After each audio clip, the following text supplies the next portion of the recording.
All right, why don't we go ahead and get started? So welcome everyone. Welcome to our morning webinar of Information Technology Security Awareness. Thanks for making the time today to be here for this important topic. That's me. I'm the owner of Tobin Solutions. My name is Jeremy Cherney, and you give me the opportunity to do one of my favorite things today, which is the opportunity to talk about technology and especially security. So welcome all of you. During this presentation, there'll be the opportunity to use the chat if you have anything. We're going to be muting everybody during the presentation, but feel free to drop in a question in the chat window if you'd like. And at the end, there'll be an opportunity for Q&A as well. And at the very end, after everything, we're going to send out a brief survey and the slides via email, and we'd really love for you to give us feedback on how the webinar went for you, because we really want to make sure that people are getting the training and that this serves their needs in that security awareness training. So let's see here. We're going to click into what my goal is for today. Depending on who you are and what your role is and all that, you may be kind of in here. There may be just some things that you have avoided around security or unaware of security, and that's fine, not a problem. As we go along, though, if you haven't really been in attuned to security, you may be in this space, kind of a little freaked out as we go along. And but at the end, we want you to be educated and clear with a clear course of action so that at the end you'll be happy, smiling, thumbs up kind of people. So one of the things we're going to be doing today is uncovering some blind spots. And when I talk about blind spots, what do I mean about that?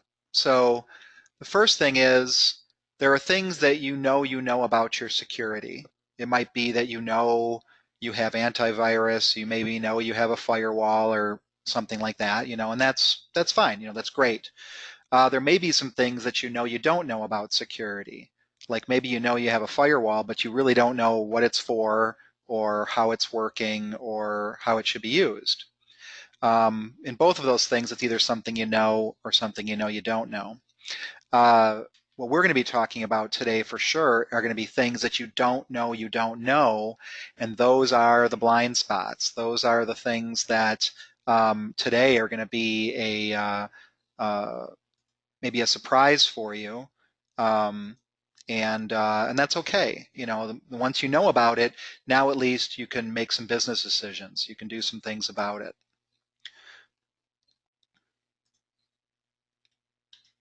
So first of all, we want to talk about what I mean when I say a security incident, and that is any breach in your CIA, which is also a fun acronym when it relates to security.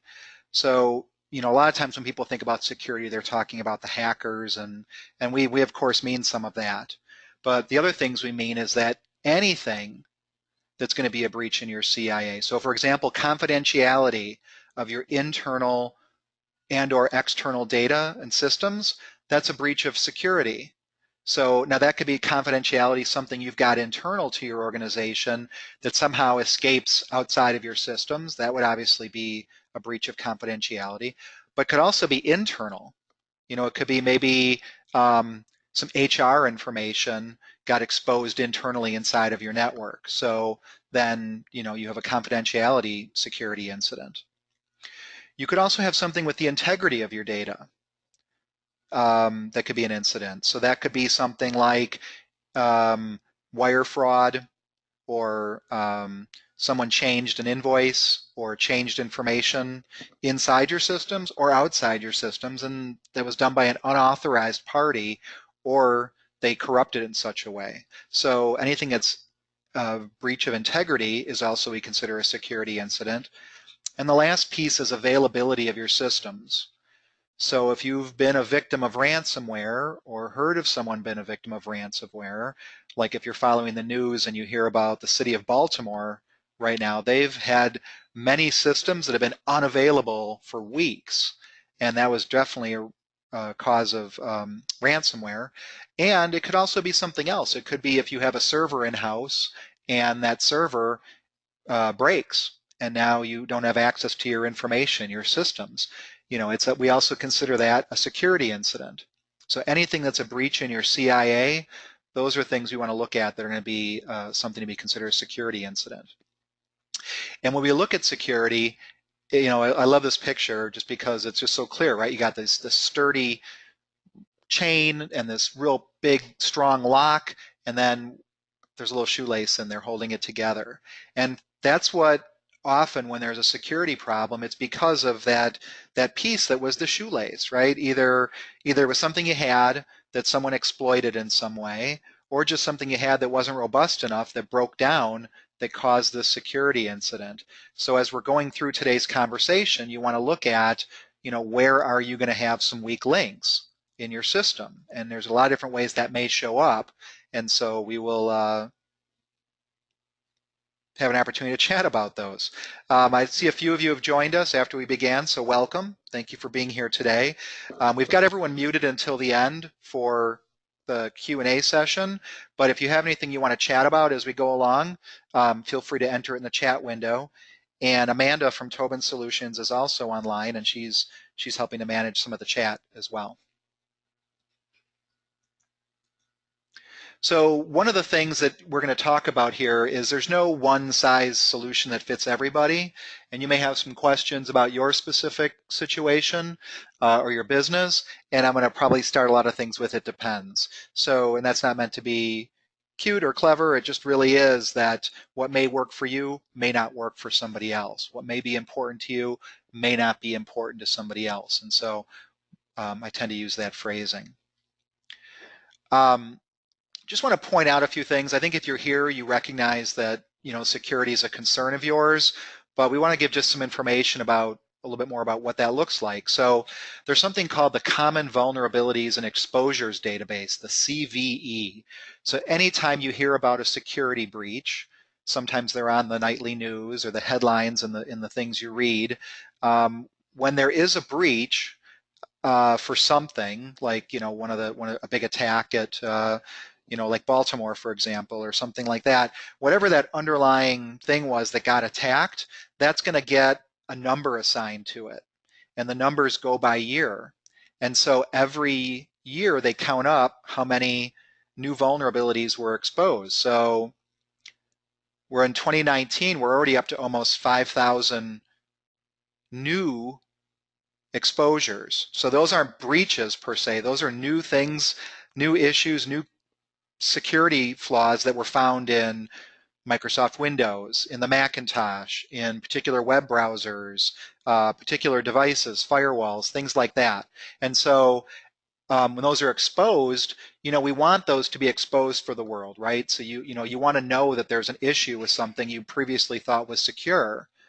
The downside of it, the unfortunate piece of that, is once it's exposed, then all the hackers know about it as well if they didn't already know about it. And now they're going to go find people that haven't done their patching yet, haven't updated yet, and they're going to go and attack that. And it's quite possible. The other thing we find is that people may have something that was from 2014 that they haven't patched yet. It could be something in Windows, it could be a device they've got, something else. And so sometimes even these older vulnerabilities are still a risk for people. And one of the technologies we use scans to determine whether companies have any CVE exposures that then can be closed off if possible. So keeps growing. Hacking, used to be the kind of the person with a grudge hanging out in their basement, with a big bag of Cheetos and a six-pack of Mountain Dew and trying to hack people for fun and games and to get revenge. And while some of that certainly still happens, the world really has changed. It is a big business right now. It's a big business because you can go to a place like this Zerodium, and if you are a hacker such that you have a hack that you created to give someone access to someone's iPhone, they call like a remote jailbreak, It's up to $2 million right now that this company, Zerodium, will pay you for that attack. Their clients are nation states, three-letter agencies, things like that. So they're paying big money for that kind of a thing. And then you might hear things in the news. A few months ago, there was the Ryuk ransomware. Hackers got $3.7 million in Bitcoin in just 5 months. They're saying right now ransomware is $1 billion a year crime and it's growing. People, if you hold a grudge but you don't have the skills, you can pay a hacker to hack your employer or some other entity. So hacking is a professional business. That to me is the thing that's the most scary about this. There is big money in hacking and cracking and breaking and ransomware and all of that stuff. And that, it happens definitely in the United States, but a lot of it also happens in other countries, Russia, China, all over the world, countries in Africa. There was some with North Korea, nation state hacking going on. There's evidence that Russia was hacking the United States for its election and things like that. So there's a lot of different places this shows up. And these are professionally paid people making a lot of money. So one of the things I want to tackle is some myths. And for a lot of people, this is a blind spot. They say, I use a Macintosh, so I'm safe. It's just not true. You can go find a lot of those CVEs I was talking about, apply to Macs, apply to the Safari web browser, even apply to iPhones and iPads and things like that. Same thing with the cloud. People say, well, I put all my stuff in Google or Microsoft Office 365, and so, or I use a cloud-based project management system for my company, and they claim everything's safe, so I'm good. And while they may be in charge of your security, we don't know that they're safe. So some of the best practices we talk about apply to the cloud as well.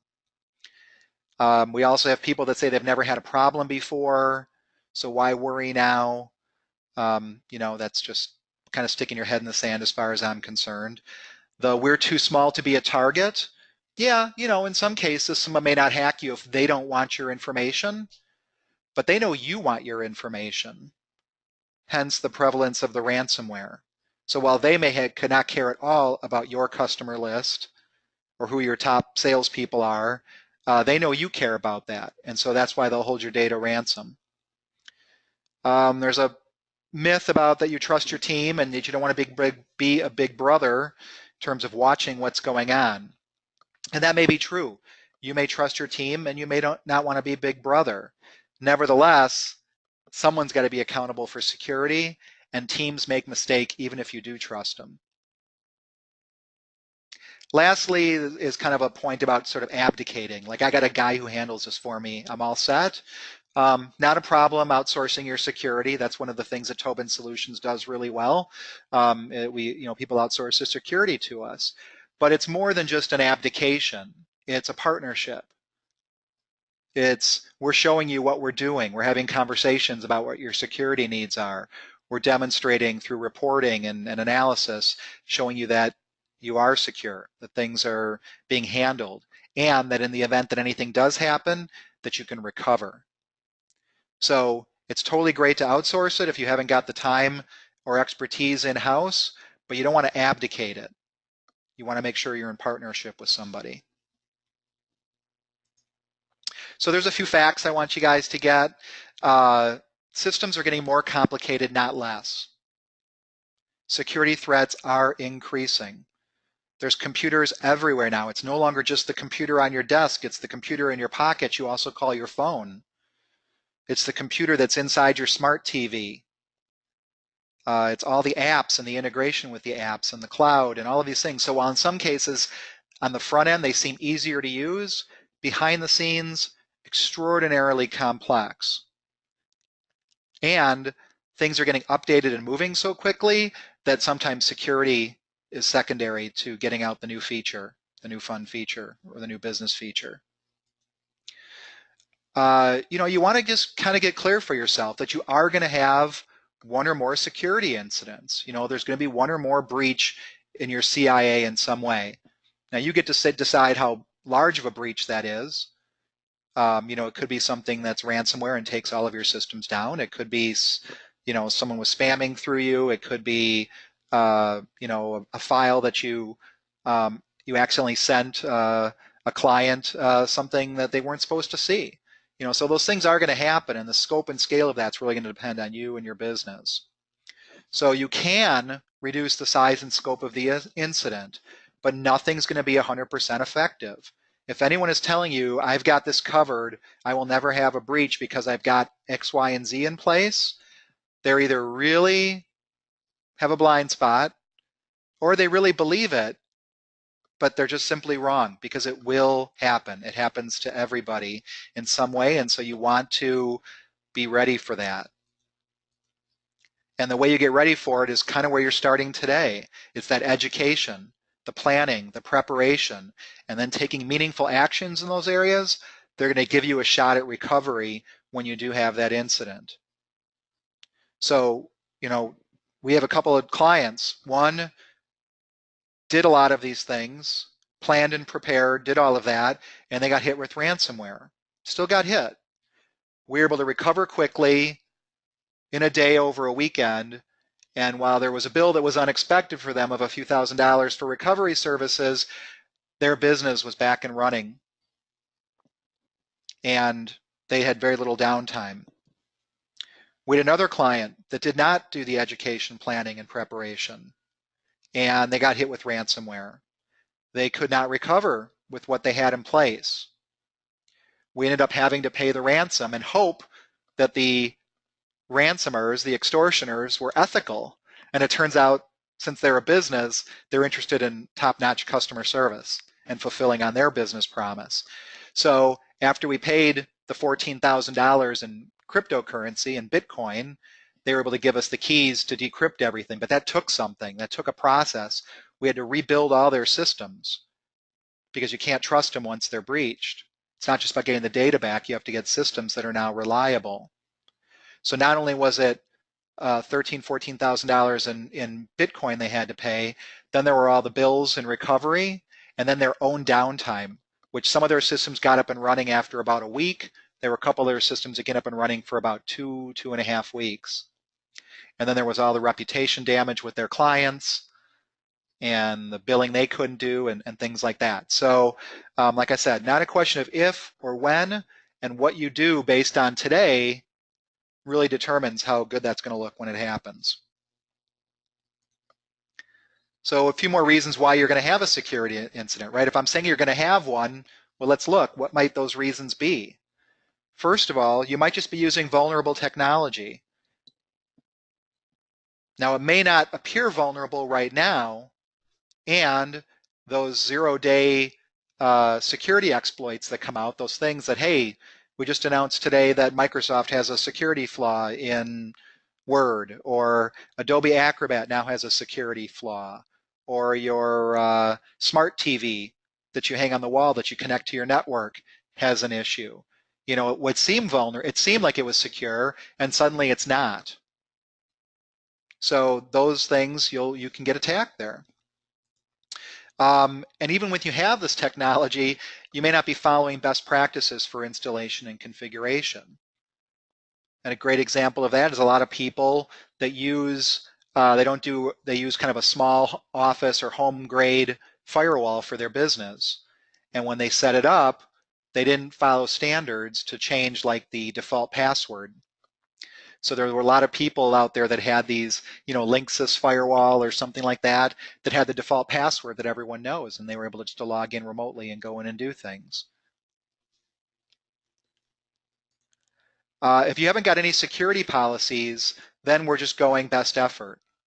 If you haven't had a conversation with your IT provider about what's important to your business, what things should you get educated on about security so you can align the two and ensure that any security issues are going to meet your expectations, which is going to be best effort if you don't have those policies. So you want to meet, we've got templates we can walk you through, so you're not starting from scratch. We can go through the questions with you, and then you can update your policies, and then from there, your security system is designed and implemented. If you're not educating your whole organization on security, that's a blind spot. Everyone in your organization should be very aware that you take security seriously, and they should be getting regular education on this. And while I appreciate you coming to this webinar today, and we'll have future security webinars, it's really, you want to look at this as like not a one and done kind of a thing. We have a solution that is sending out people a scam of the week email so they know what's new, what are the new issues, constant training, education, flyers, posters for your break room about warning people about security. Your team, they're your last line of defense in the end. And we'll talk more about social engineering later and why they're the last line of defense, but they really are. So if you're not educating them, who is?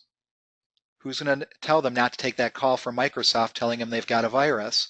Because they might just think, yeah, Microsoft is doing their job, when in fact Microsoft will never call you to tell you you have a virus. So you want that education for your people.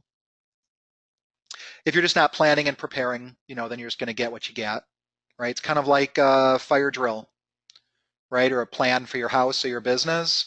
They recommend you plan for that fire ahead of time and plan what that might look like if you actually had a fire. You want to do the same thing around security. And then once you've got something in place, if you're not monitoring and auditing and maintaining your policies and systems, then you just kind of go back to square one, because this is not a set it and forget it kind of a world anymore with security. You've got to be vigilant daily, weekly, monthly. Security is inconvenient for sure. A lot of people will avoid security best practices or even critical security solutions because they're inconvenient. For example, Microsoft and Office 365 has a feature called two-factor authentication. That means, we'll talk a bit more about that. That's that thing that ensures when you log in that it sends your phone a message or something, so it knows you're you because you're the only one that's got your phone in your hand. People will say, no, that sounds like a pain in the butt, so I'm not going to do that. And then they've opened themselves up to security really because of that inconvenience. And it's, and I want you to get, it's fine. I'm not really judging it. I mean, I could say it might be a little bit of a risky behavior you're doing, but ultimately it's your business, it's your organization. But if you're doing it in terms of avoiding convenience, or you're doing it because security is inconvenient, you really do open yourselves up to some risk. And the last thing is really that people are human. People are easily social engineered, which we'll talk about later on. People make mistakes, even if they've been trained. All the hackers have to be right once. You guys have to be right 100% of the time. So a little bit about security awareness training. So you're doing that right now. So thank you very much for being here. This is that training and awareness you want to have for your computer users, all of your computer users. You want to include training as part of onboarding new employees, right? You might train them about other things about your business. You want to let them know, look, these are our security policies. These are the things we expect you to do. Here's training for you on security. You want to make sure you're generating newsletters and alerts, and that's part of our solution to do that for you so that you don't have to worry about it. What are the new security threats? I update my security presentation. Whenever I'm doing a new presentation, I go back and I look and I update slides because there's always something new to add. We also can do testing and reporting, so we can actually pretend to be the hacker and test your people and see if they're clicking on the thing that they shouldn't be clicking on, and create a report and let them know, hey, you clicked on this Amazon email that we sent you as a test. And so we just want to make you aware of that you fell for it. We're sorry. Here's more training so that hopefully next time you won't click on that bogus Amazon email. And you definitely want targeted education for critical roles and repeat offenders. So if people are in certain areas where, like HR or sales or anything you consider critical, where they're like, hey, we want to make sure that these people have access to very sensitive information, we want them to get continuing education. Or those people that continually click on the wrong thing, you want to give them additional training. And you may even want to consider at some point, if you've got somebody who, after repeated training and after repeated warning, consistently breaches your security, you want to really look for yourself. Is that person worth having at our organization? Or maybe we need to take away their computer or something like that. Like, you really got to kind of come down to these decisions. That law firm I meant, or that organization I mentioned earlier, it happened to be a law firm. Their total bills were like close to $40,000 plus all the reputation damage and all of that. So you want to look like, is that person worth it? If they're not going to follow the security, if they think it's inconvenient, if they think they know better. You want to have that ongoing education. You just never want to stop with it. So for a lot of people, when we talk about security, they think, okay, I bought a firewall, I bought antivirus, so I'm good. I bought these products. And what we want you to really understand is that while it's great to have those products, those alone do not give you security, because security is a process. And when we say that, what do we mean? Your government dollars at work. The National Institute of Standards and Technology, NIST, has created the cybersecurity framework. This is really great. It's a real simple model to follow. They've got 5 key columns here. One is identify. What are the different risks you have? What are the assets you want to protect? What are your compliance needs? Get really clear about it. Where are the risks that you have? Then you go about protecting it, putting in training, security controls, maintenance, protective technology. After you've got that in, now you need to monitor those systems, look for anomalies, do continuous security monitoring, detect anything that looks funky so that you can go find out if it's a security issue or not. That becomes an ongoing thing. And then, as I said, at some point, you're going to get hit. So then being prepared to respond. How are you going to respond? What are the communications you want to send internally or to your customers? How do we mitigate this? What are the improvements we need to make? What are the things we have to do to recover? Recovery planning, improvements, communications. Some of these kind of overlap. Sometimes you find something that you didn't know. Okay, I didn't realize that this person had access to this information and that was a breach. Now we'll go in and correct that. We'll recover. And so you go through these 5 things and you kind of go back and forth as we go. And this gives you that framework. This gives you that model for how to keep your system secure. Now, there's definitely a whole lot of geekiness behind a lot of this, right? I'm an out loud and proud computer and security geek. You need those kind of people in your world to help you with this. But they got to be that kind of person that can actually talk to you about your business as well, talk to you about your needs as business owners and executives on your team, so that the right systems get in place for you. So one of the things we talk about is compliance. What government or industry rules or regulations are you subject to? What do your customers and vendors expect? Have you signed contracts with them that guarantee anything?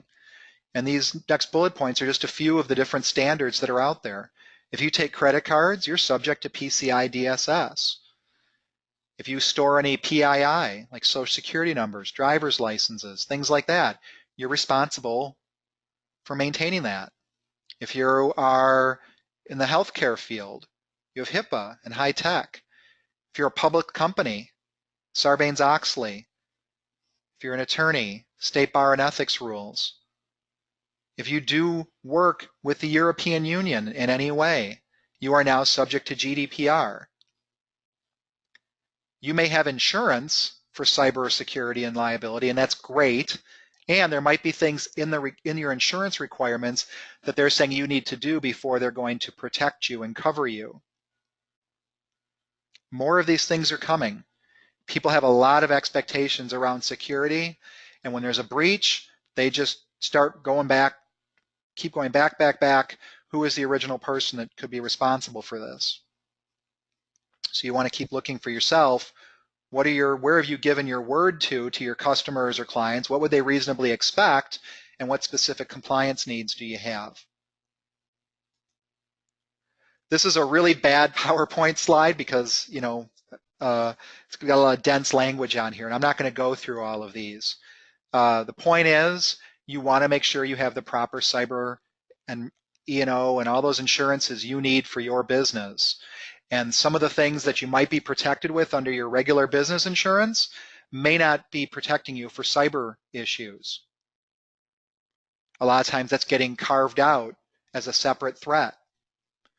So you want to make sure you're talking to your insurance agent and get really clear, and you want to have a very specific conversation about where you are with your cyber liability. What are you responsible for? And I would do that soon, because in some cases, this may be the only way your business recovers after a breach. You also want to check with everyone else you work with, right? Who are do your IT providers, your vendors, your business partners, do they have technology errors and omissions? Or do they have cyber liability insurance, contractual liability, general liability, all of these things, right? Because that's how this works. Unfortunately, in the end, if there's a breach and it amounts to serious dollars, people are going to start looking for other people to make them whole with dollars from insurance. And hopefully you've got the insurance, and hopefully the people you expect to have insurance have that. So at Tobin Solutions, for example, we have all of these different types of insurances, because while we're responsible for security, we're not perfect either. And if something ever happens and we're held at fault in some way, we've got coverage for you. And you want to look at everyone else you're working with to make sure they've got coverage for you if anything goes down, if there's a problem. And that includes even some of these cloud solutions you use. You want to check with them. If you have, let's say, a project management system or something you're using in the cloud, that click-through end-user license agreement you click to say, yes, I want to sign up for this, and it gave all those pages of legalese, what's in there? Are they going to be responsible, or have they abdicated all responsibility? And if that's the case, then fine. You may want to look at someone that doesn't do that, or you might want to talk to them about what they're really doing then. If they're going to, if they're not going to be responsible, how do you get your data back? How do you get a copy of it? Some of our clients are taking advantage of, we have some backup technology that actually backs up the data out of Microsoft Office 365 into a completely separate system, just in case Microsoft has an issue. But the same for Google and other products, Salesforce and things like that.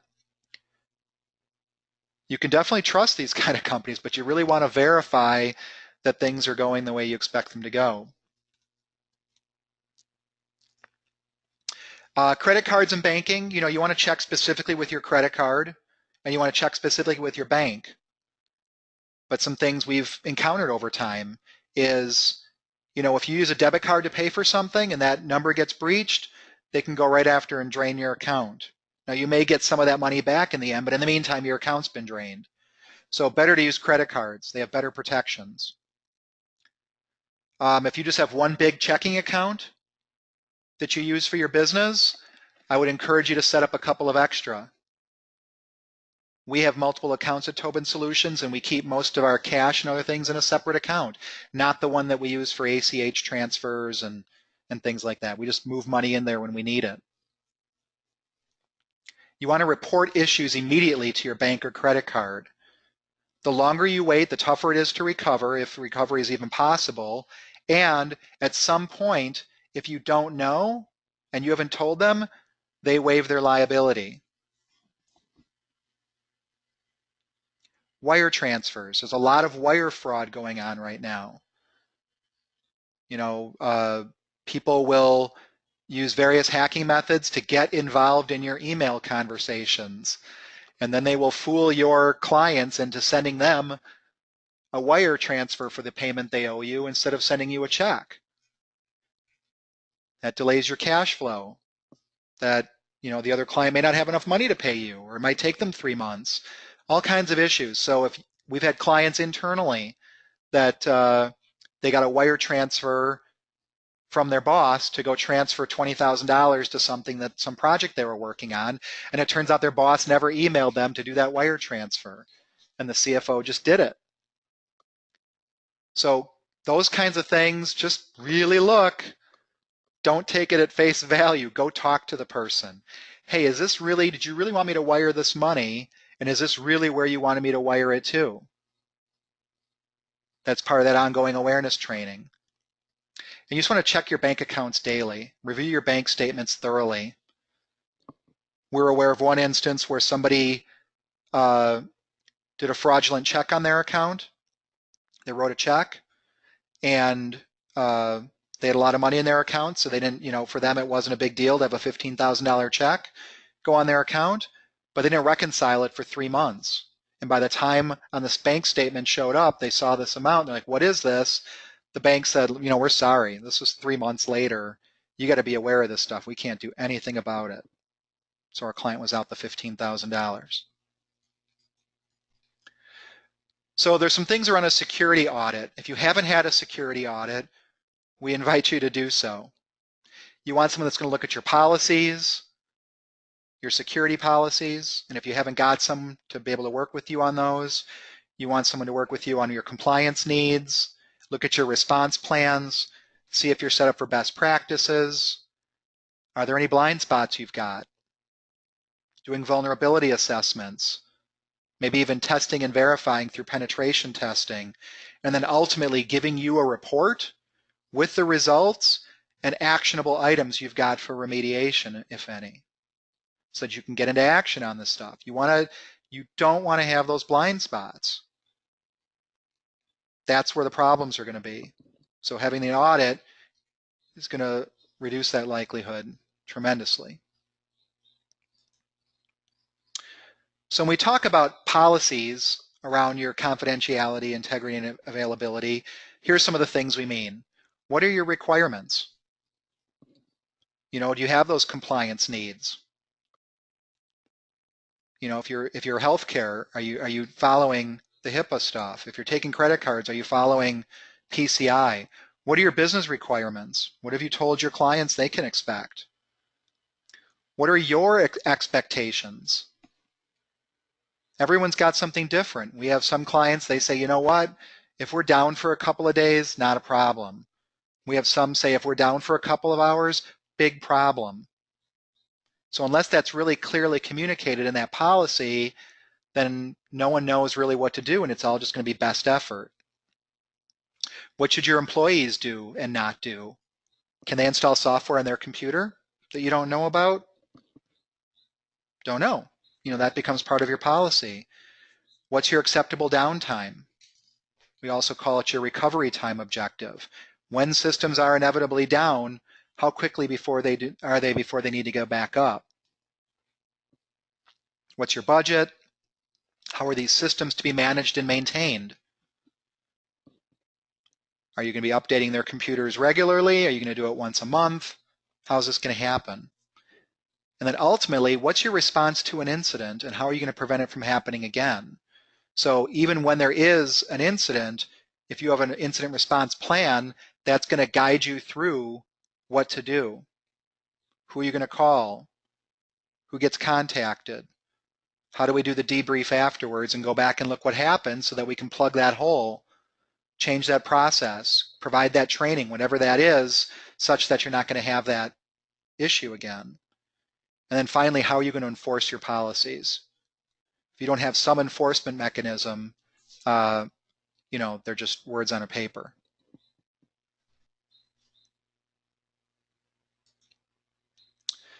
We put this slide together. We like to talk about backup versus disaster recovery. And we have to go through all the details here, but for a lot of you, and maybe only up until recently, you had what we call a backup system. The files and folders are backed up. Some of the systems are backed up, which is great if there's certain types of disasters. But depending on what that recovery is, that can sometimes take a long time. It can take hours. It can sometimes take days. It can sometimes take weeks. And those solutions aren't easily tested or verified because no one wants to wipe everything they've got and test their backups to see if their backups actually worked. So we talk about instead disaster recovery.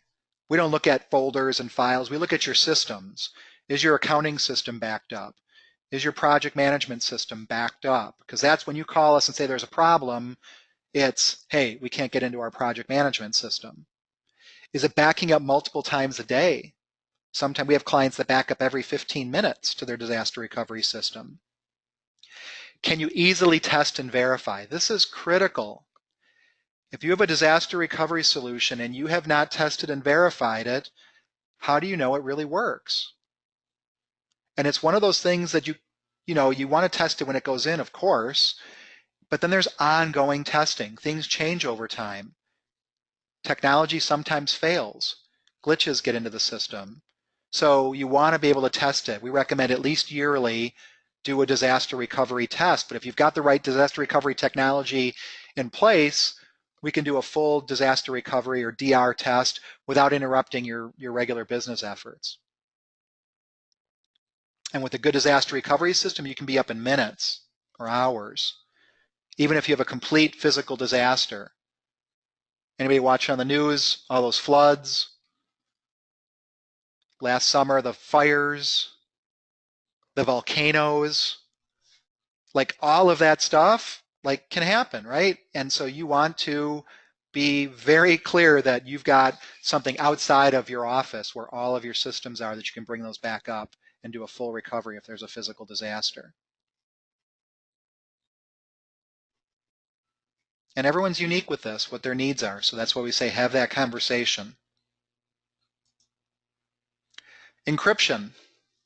So that is taking your data, it's taking your systems, and it makes them unreadable to non-authorized parties.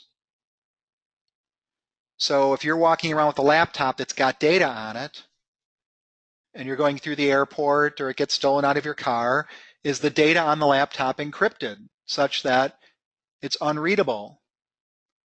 And you want to be really clear, there's a difference between logging into the laptop versus encrypting the data.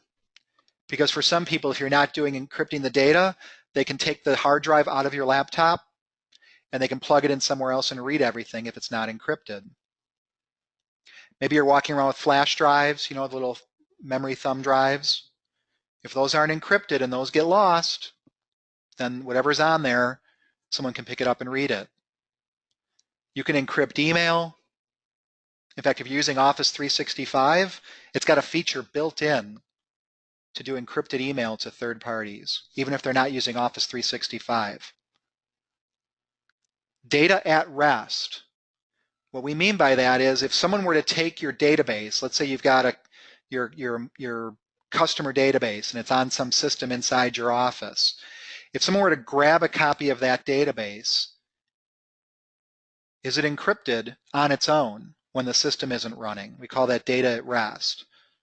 Are your backups encrypted? We still have some clients that like to take home backup drives.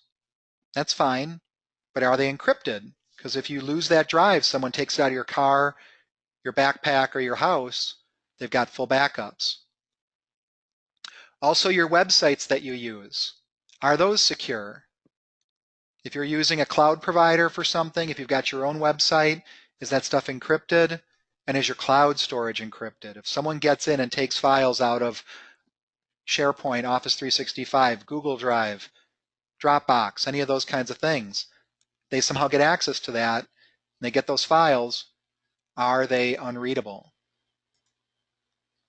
So here's some basics. You guys can do this internally. Your IT provider like us can do that kind of thing for you, but you want to really make sure some of these things are done. If it's not clear, you want to get those security policies, including that security incident response plan. And again, we've got templates to make short work of that. You want to make sure you're giving regular security awareness training for everyone. A webinar like this is great. Things that they're getting weekly, monthly, way better. When you're working on your computer, it used to be common that you were set up as a local administrator of your computer. And that's, of your account, that's what you were using for your day-to-day work. That is a security no-no these days. Because whoever the user is that clicks on the virus, that user's permissions are what the virus can now act as. So if you're logged in as an administrator and you get that virus, then you are an administrator on the network and you can propagate that virus everywhere. You want to operate as a basic user. Microsoft did a study with all their patches that come out every month. At one point, it was 85% of their patches were only going to impact you if you were running as an administrator.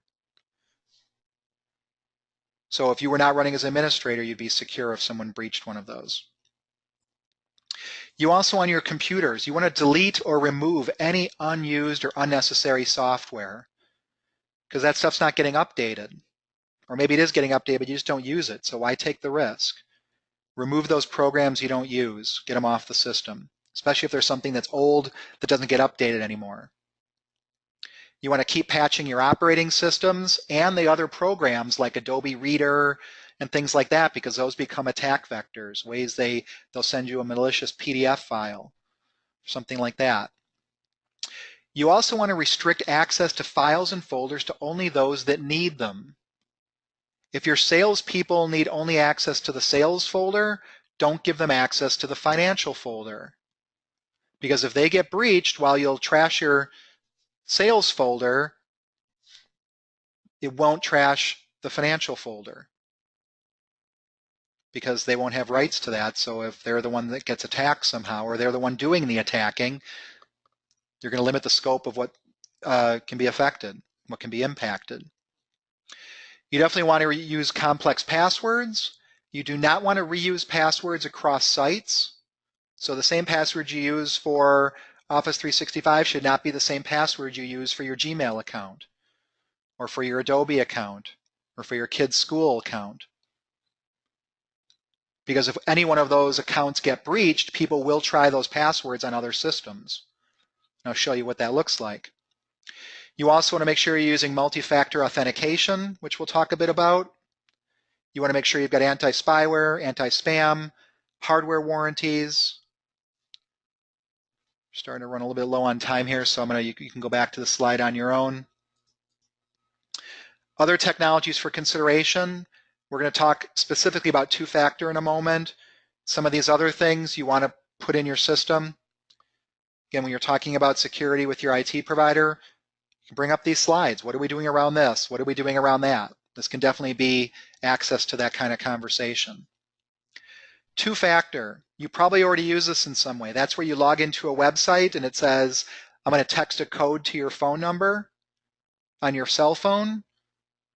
And then when you type that number in, then we'll give you access. That becomes the multi-factor. It's no longer just an ID and password that anyone around the world can log in. Now they need access to your phone. And while there are some security considerations around that, by and large for most of you, it's highly secure. And you want to do that. You want to turn it on everywhere. Office 365, Google, your banking apps, your shipping applications, all your business apps. If it's got it, turn it on. We really recommend it because in some cases, that is your only savior, is that they don't have access to your phone. And it's really great security. Someone in Russia who wants to log in as you, even if they have your ID and password, as soon as they try and log in, your phone's going to pop up. Huh, someone's trying to log in. What's going on there? They won't be able to get in. So turn that on everywhere, please. Other blind spots. How many of you have a nice conference room and you got that big screen TV with all the apps on it? You just hung a giant computer on your wall and you most of the time plug it into your network. That gets software updates. Who's updating that software? We recommend putting all of those kinds of devices on a separate wireless network or a separate network in your office. That way if they get breached, you're not going to get the rest of your network compromised. How many of you allow people to log in on their own phone or their own tablet or their home computer? We consider that's that BYOD, bring your own device. We also consider those untrusted. More than likely, you spend good money and time making sure all your computers are updated, securely patched. What's happening at your employee's home? Is that the same computer their kid's loading the latest game they downloaded on? There's a lot of blind spots, and these things change a lot. E-cigarettes, that was crazy. People buy those vaping cigarettes, the little electronic battery-powered liquid nicotine kind of thing. That's fine, not judging that part, but there's a battery in there and those charge up. They've got a little USB adapter. People plug those into their computers to charge them up. One of them had a virus on it. Blind spot. Your internal threats. We always talk about the outside hacker. A lot of incidents actually happen from internal people, either intentionally or unintentionally doing something that causes your breach. So while we worry about the outside hackers, you want to consider your internal people and follow these same best practices so they get that training, limit what they can do. Social engineering. This is that taking advantage of you being human. They use fear, they use urgency, they pretend to be someone you trust. It's ultimately a con game, and you're the mark. We actually put out in our newsletter to remind people, verify that Tobin is Tobin when we're calling and asking you to do things. Because that's starting to happen. People are pretending to be other IT providers. Right now it's starting in some of the larger ones. It's going to start hitting the smaller ones too. So you want to verify that kind of, that all becomes part of that education, that training for people. They're very good at it. People are very weak, not because they're dumb, but just they like to think that they're the ones. We have a couple of clients that got hit with that gift card scam, where people got an email address saying that the business owner is calling them and saying, hey, I want to do this really nice holiday gift for everybody. Can you go buy these gift cards using your own credit card and I'll reimburse you? Owner did not send that email. Phishing. That is where people are trying to get you to give your ID and password. They'll send you things that look like this, fake emails, where the emails not match up, where it's not the right address, where they're using bad grammar. Sometimes it looks really great. Look, it's the IRS logo. All they want you to do is click and either install some software or enter your ID and password. And then they go run with that. These look very good, and a lot of people will click on these. Enter your Office 365 credentials. These aren't real. And then now someone has your ID and password. And they're going to try and log in as you right away and try and compromise your mailbox. This is why you want that two-factor authentication turned on, because when they try and log in, not going to work.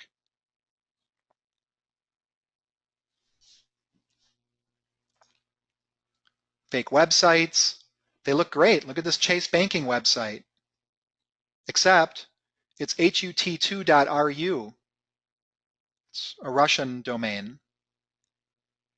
So it's tricky. That's why you want lots of education, lots of reminders. You got to think before you click. Hover those links. Make sure they look correct. Inspect the email address. Does it really say Google, or does it say Google with 3 zeros? In a weak moment, you might think, oh, yep, there's Google. Was it something you expected? Did it make sense? If it involves money or a wire transfer, you definitely want to be suspicious. And then contact the sender to actually verify if they're requesting you take some action. And if you get hit, spread the word. Report it immediately to your supervisor, to your boss, to your IT provider. Because if you're getting attacked, other people in your organization might be getting attacked. And if you do get attacked, you want to let your customers, partners, and vendors know, and don't forward it on. But you do want to make it known to people, hey, look, I got this. Someone else might be getting it, and they're going to have the weak moment. You were the good one in that moment, and someone else was about to be that weak moment. We've seen this save people from clicking because they heard about it. I think most of you kind of know what ransomware is right now. That's where they hijack your data. They don't necessarily even take your data. They just encrypt it such that no force on earth can get it, and then they charge you for it. And it can be very expensive. You want to keep your backups and disaster recovery solutions separate so they don't become subject to the attack. One of our clients, like I said, did not do all the proper planning and everything ahead of time. They got hit. We had no choice but to risk sending the Russian hackers, and we know they were Russian hackers because they changed the language on the computer to Cyrillic. We had no choice but to send them almost $14,000 in Bitcoin and hope that they weren't going to just say, go pound sand. We got your money, we're done. But fortunately, they were ethical because they're a business. They want people to pay the ransom, and they know people won't pay if they don't deliver on the goods. If I dropped one of these in your parking lot, do you think one of your employees might pick it up and plug it in? What if I wrote precious memories on it? You can have hacked hardware that automatically installs software on the computer. People aren't going to know about this unless they're trained. Fake phone calls, watch out for that. Watch out for the fake texting. Microsoft just doesn't do that kind of thing. Google doesn't do that thing to tell you you've got a virus. Password managers are good. We're actually going to be doing a separate webinar on those. So things like LastPass, Dashlane, and 1Password can securely store passwords. And they make it actually easier to enter those secure passwords on different websites. So here's your action plan. You want to do a security audit. You want to identify your assets to protect and what risks they have. You want to review your insurance needs right away. You want to update your policies and make sure they meet your needs. Then you want to implement any technology or systems in place that are going to protect those assets, provide ongoing training, put in a system to detect future breaches, test and verify your ability to respond and recover, and then do this a couple times a year. Make sure it's up to date. Here's a couple of websites. So I'm going to give you an example of one. So this is Have I Been Pwned? I'm going to type in my email address.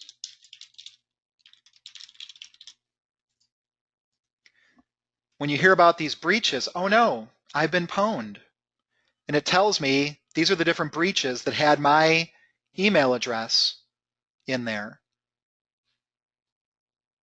and my password. So there was a breach of Adobe. Now, if I was reusing my password at Adobe and that was hacked, they would then go try that password on every other system out there to see if it works. So this is why you want to know this kind of stuff. So I know about it. Do you know about it? Do you know if you guys have your email out there? Is it out on the dark web somewhere? You want to know so that you can go and be more aware. And when it is breached, you want to look and say, oh, verifications.io tells you what was going on. And you just want to determine if there's going to be an issue. And if not, ask your IT provider. So even though I've been pwned in the past, only that account would be subject to an issue. And then you go in and change it and make sure you're not using anywhere else. So as I started this with, security is only as good as its weakest link. So now what are you seeing are your weak links, and what are you going to do about it? I'm going to open it up to Q&A right now. You can feel free to chat. And if you want to speak, you can speak now. You're all unmuted. Any questions?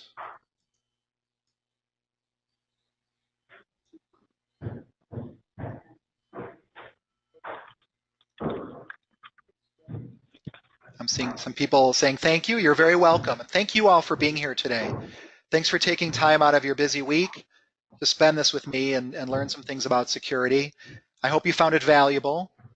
I hope after this you're feeling a little more empowered and that you're going to get into action on some of these things. If there's anything you need assistance with, feel free to give us a call. If you got any questions, let us know. We're here to support you in all these security conversations. Anyone else? You're very welcome. All right. Well, thank you all very much. If anything comes up or if there was something you just didn't want to say in this open forum, you've got my number, you've got my email address. Feel free to give me a call. Happy to talk about it.